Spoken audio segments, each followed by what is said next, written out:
This is Reimagine Law, a podcast about legal education and careers to help students navigate their career choices. Welcome to this podcast today that we are running on mentoring. My name is Simon, and I'm the strategic lead for talent at My Kind of Future. We're a social enterprise that supports talent get into work and then progress in work. And specifically, we have a technology platform that we use to provide access to people seeking mentors to support them on their journey into work and to progress within work. Mentoring is something that's increasingly popular for people to have. So there's some research that shows that 75% of millennials actively want a mentor. If you're one of those people, we want to help you to successfully find them. And one of the reasons that individuals want mentors is this recognition that feedback is so important. So the ability to ask questions and find things out and get the feedback that they need. And mentors are definitely, that's one of the things that they can certainly help with. I'm delighted today to be joined on this podcast by Elizabeth Robertson. She is a partner and a white-collar crime specialist at Skadden Arps, an international full-service law firm. In addition, we have Tim Smith, who is a partner at Bryan Cave Leighton Paisner, where he specialises in planning and environmental law. Thanks very much, Simon. The first piece of advice I'm going to give people is there will be opportunities that present themselves, and be ready to seize those opportunities. Mentors are generally very willing to help people. Often the mentors who put themselves forward are people who have themselves benefited from mentoring. That's certainly part of the journey for both Elizabeth and me that we can attest to. But one of the things I wanted to talk about is at my law firm, Bryan Cave Leighton Paisner, one of our flagship diversity events is called Race for Change. And it's an event that we run annually for aspiring Black lawyers. And we bring in Black lawyers who are senior in the solicitor's profession, at the bar, in the judiciary, in industry. And one of our absolute favourite speakers to come and speak, she's been a long-term supporter of Race for Change, is Dame Linda Dobbs. Linda Dobbs is Britain's first non-white High Court judge. She's retired from the bench now, but she's still very active around the world, supporting initiatives like this. And Linda is a rock star. She can hold an audience of 120 students in the palm of her hand, and she gives a fabulous presentation. At the end of it, she will always say, if anybody is interested in connecting with me, anybody wants some careers advice, advice about what to study at university, just get in touch with me. And the last time I heard Linda speak, she said to me afterwards, you can tell the people who will get ahead, because I've just said that to a room full of 120 people, and only 5 or 6 of them will actually take up that offer. And it's those 5 or 6 are the ones who will get ahead. So I guess the first and most obvious thing to advise you is, if you see an opportunity, then seize it, because it will be a genuine opportunity.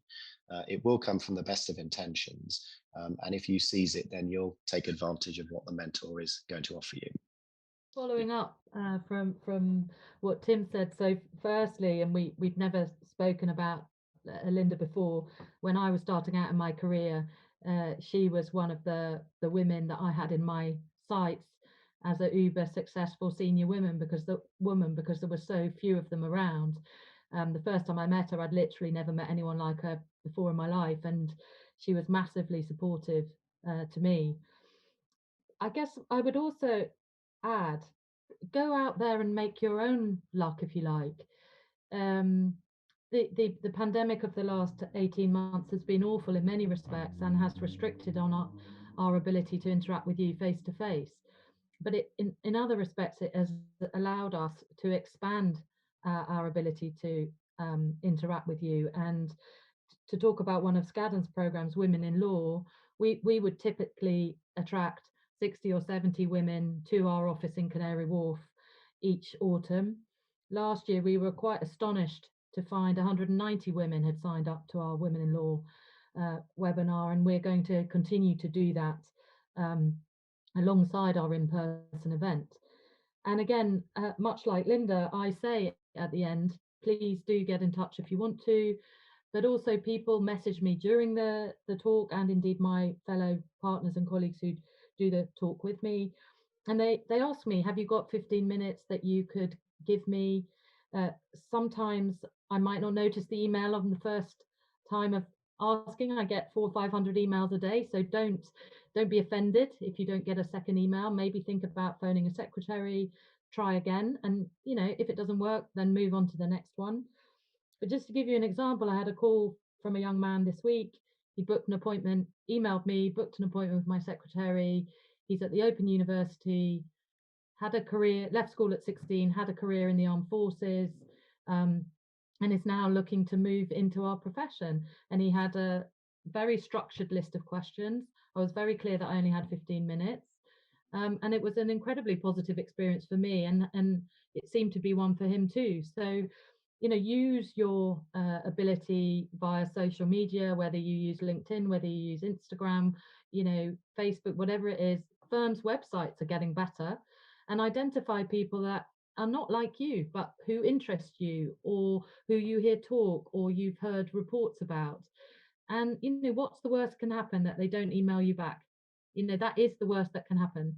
And my experience with our profession, and my experience of people being willing to mentor me and to support me, has been an enormously positive one. And I think as a profession, we're essentially a teaching profession. People are very generous. People love talking about themselves, right? So 15 minutes asking questions about yourself is going to be a positive experience. So I would really encourage you to take every opportunity, and you'll just get tips, little tip here and a little tip there.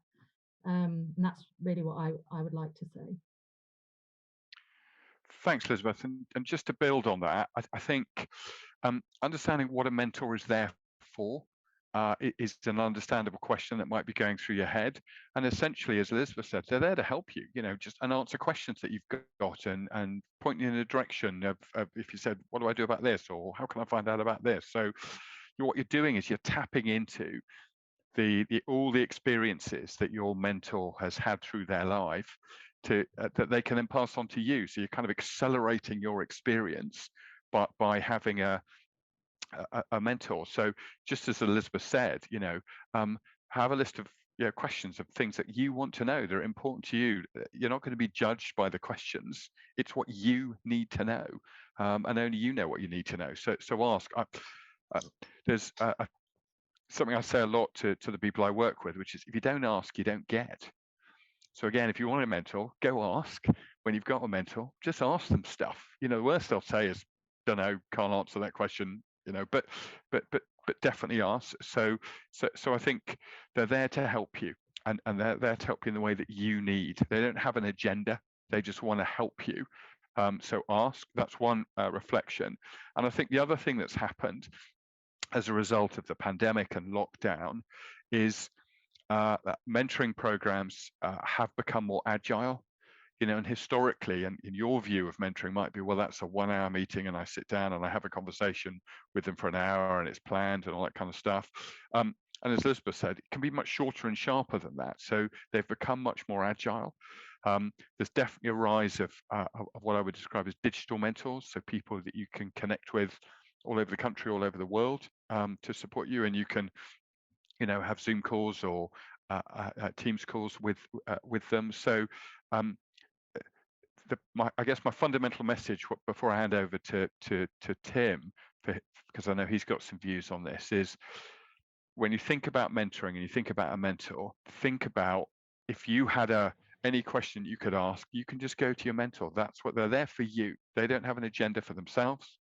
They want to help you. So you ask the questions you want in a way that is comfortable for you. Tim. And I think just to echo what Elizabeth has said, don't be reluctant to go and seek out mentoring help.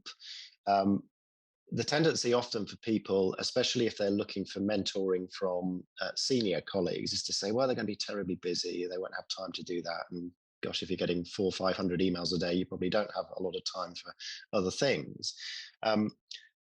But don't be reluctant to approach people. You will be pleasantly surprised by the reaction. And often It's as fulfilling for the mentor as it is for the mentee, that you can see that you've been able to help somebody out. You remember that you were in that position where you didn't know what suit to wear on your first day of work, or you didn't know how to approach your first client meeting. And if you're just able to ease the path for somebody, and avoid some of the anxiety that you might have experienced yourself at that stage, and that's very fulfilling for the mentor. And there's any number of examples of people that we mentor where the idea is that the mentoring program runs for 6 months or 12 months, and years later you'll be approached by somebody who will almost apologetically say, well, I know you're not really my mentor anymore, but do you mind if I just ask you this? And as far as we are concerned as mentors, that relationship never really ends. You develop a rapport, you develop a strong association with the person. You may well go to them for advice in the future. But this is about building long-term sustainable relationships and a safe space in which you can ask those questions that you may not feel comfortable asking other people. So I strongly encourage you to go and seek those relationships out. Yes, could I just add to that? I guess that one thing that we haven't talked about, and I think we should, is mentoring isn't always an easy, gentle conversation, especially the more formal mentoring relationships that you might develop over time. Your mentor will challenge you, and your mentor may say things that make you uncomfortable.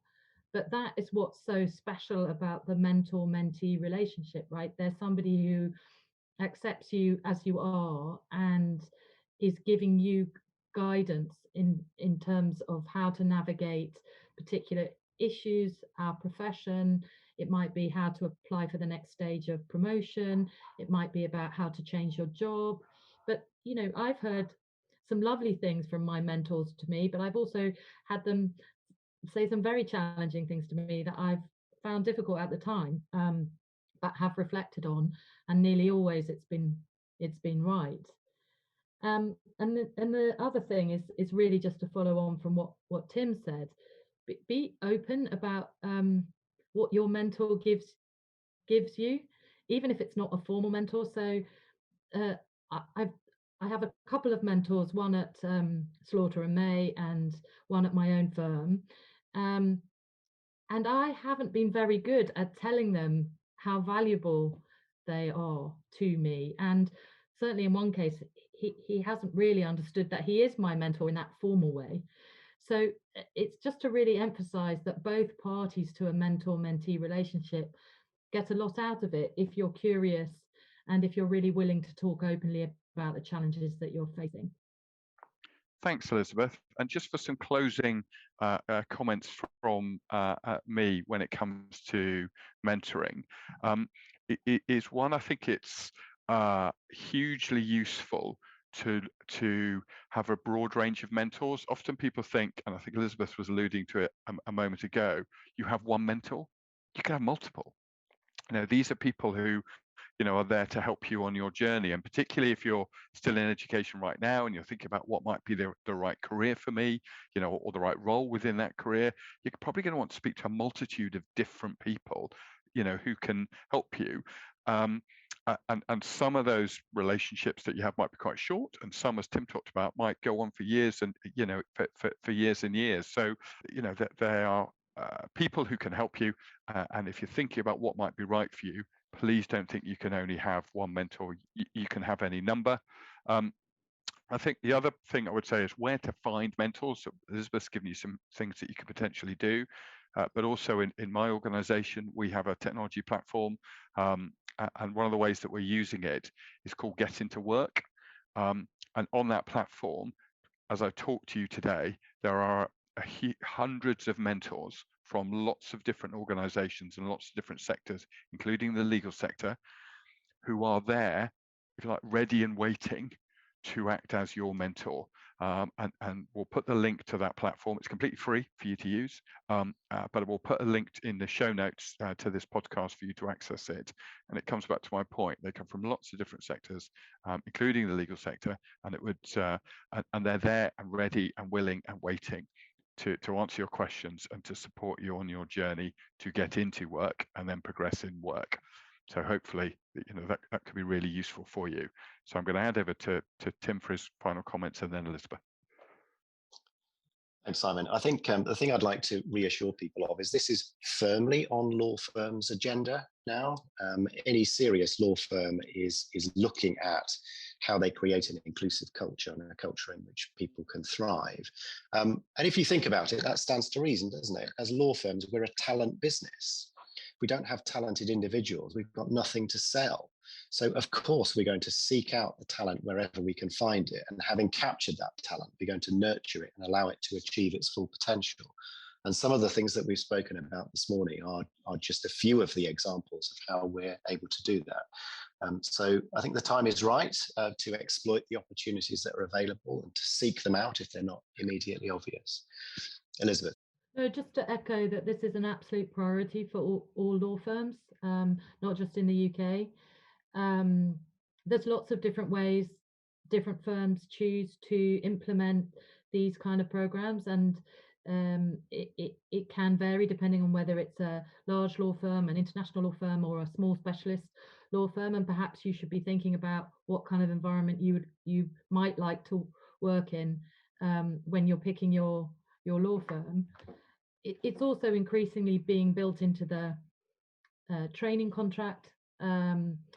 We have a system of associate mentors and supervisors, so that there's a very sort of close and continual feedback being given. We don't just wait until appraisal time twice a year, for example.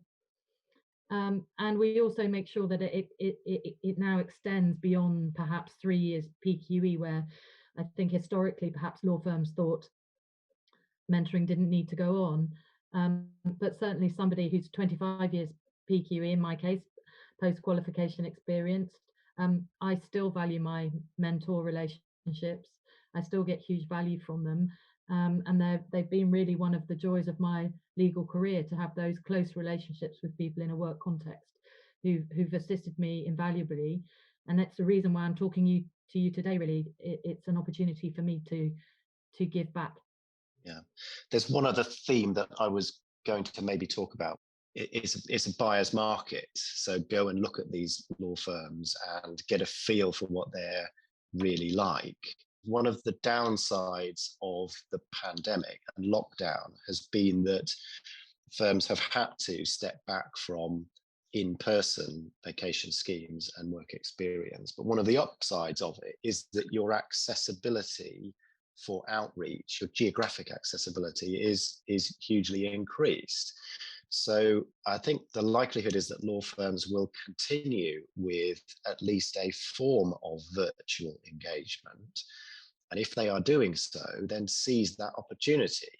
If you felt as though London was out of reach for you, find a law firm that's doing virtual outreach from London.